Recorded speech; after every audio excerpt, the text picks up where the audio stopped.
Okay, so we're live like way later than we said we were going to be. Hello. Hey everybody. Hey guys.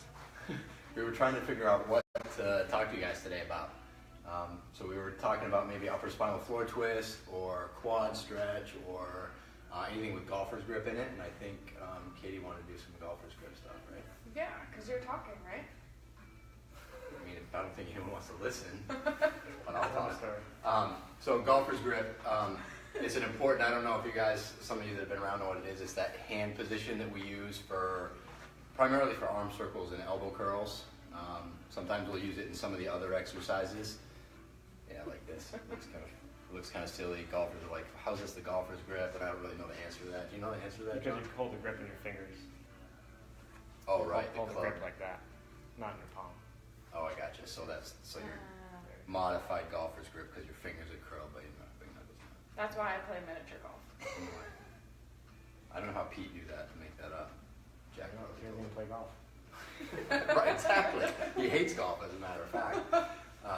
So anyway, that's a pretty important position, and people, especially our older population, have a really hard time doing it. So a lot of times we have to make modifications. At the same time, it's really important in terms of just creating the motion from the right place. So for example, I'm going to use Katie. Can we use you? Standing at the wall. And the other thing with standing elbow curls is I prefer to have people stand at the wall to do them, because you start to notice and they start to notice a little more of what's going on with their body. So first, if you just do let's do loose golfer's grip, or just put your big knuckles on your temples like this. And do the elbow curls move, so you're focusing on bringing your elbows together in front of your chin and back. So this is a great exercise to get the upper back, the thoracic spine moving, get the scapula, the adduct and abduct the way they should. Right? You're doing loose grip right now. Okay. You're pretty functional though, I don't know, they might not see the difference. So, but anyway, when you have somebody do it with their fingers loose, they'll say, oh, this is easy, or they maybe won't notice much.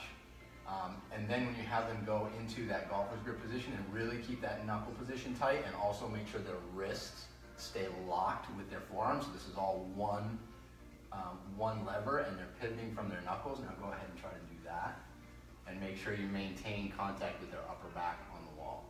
Do you notice the difference doing that? Yeah. With your knuckles tight versus not? Mm-hmm.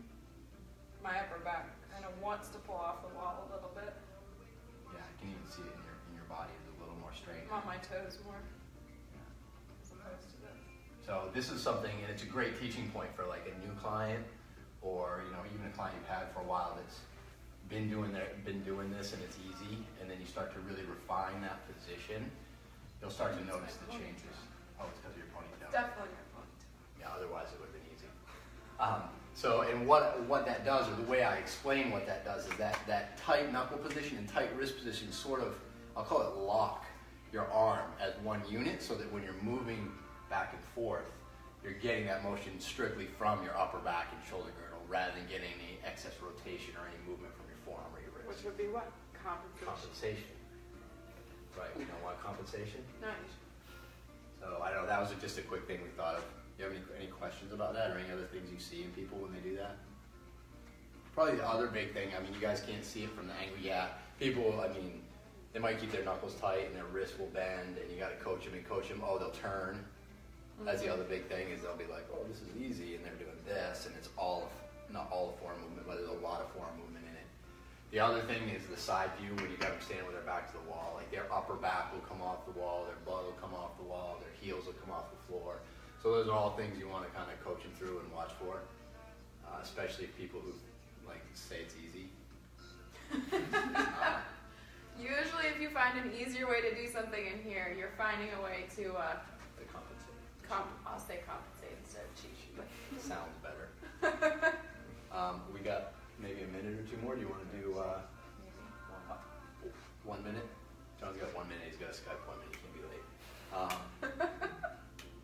Quad stretch or upper spinal, real quick. Upper spine. Ooh, that's probably different on here right to So right now. one thing, let's do quad stretch real quick. Katie said it's boring, so maybe you guys can just hang up. Did anybody hear that? I said let's do upper spine on Sean goes. Okay, so I stopped listening when you said, I don't know if I'm even. I'm like, we got to even that out. So Katie, come on over here.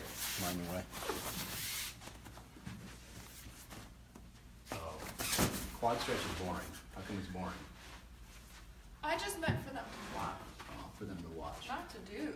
Kind of boring to do, also. So, actually, who was that did the Instagram post? Was it? Oh, about holding. Versus... Yeah, about holding versus Mm-hmm. Versus doing it this way. So, in this position, it's important to get a straight line, shoulder, hip, knee, ankle, and then slightly sort of tuck your hips under and maintain the alignment of your knees. So even your left knee could come forward just a little tiny bit and tuck under. The other thing, probably for me, the biggest thing, at least what we see in our population, which again is a little bit older, is a lack of stability in that standing leg, so that when you put them up here, the side that's up behind them that they're stretching will start to drop down to the floor. Go ahead and drop it down, and you'll see just that. This hip drops and their shoulders sort of shift over. So again, it's important to say, okay, lift that up, and you want to make sure they're doing it from their lateral hip and not from their shoulders, because the other thing that we'll see is go ahead and drop your hip and do what everybody does.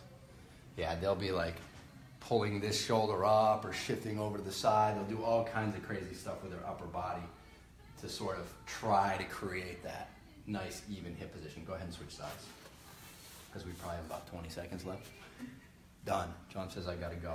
Okay, same thing over here. And you notice Katie even a little bit has that drop right now.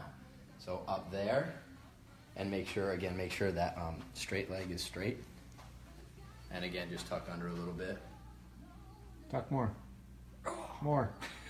And at least, it might have been boring, but at least it was short. That's quad stretch. Thanks, guys. Thank you. We'll Comment, try to be better like, next time. share to your friends. See you next time.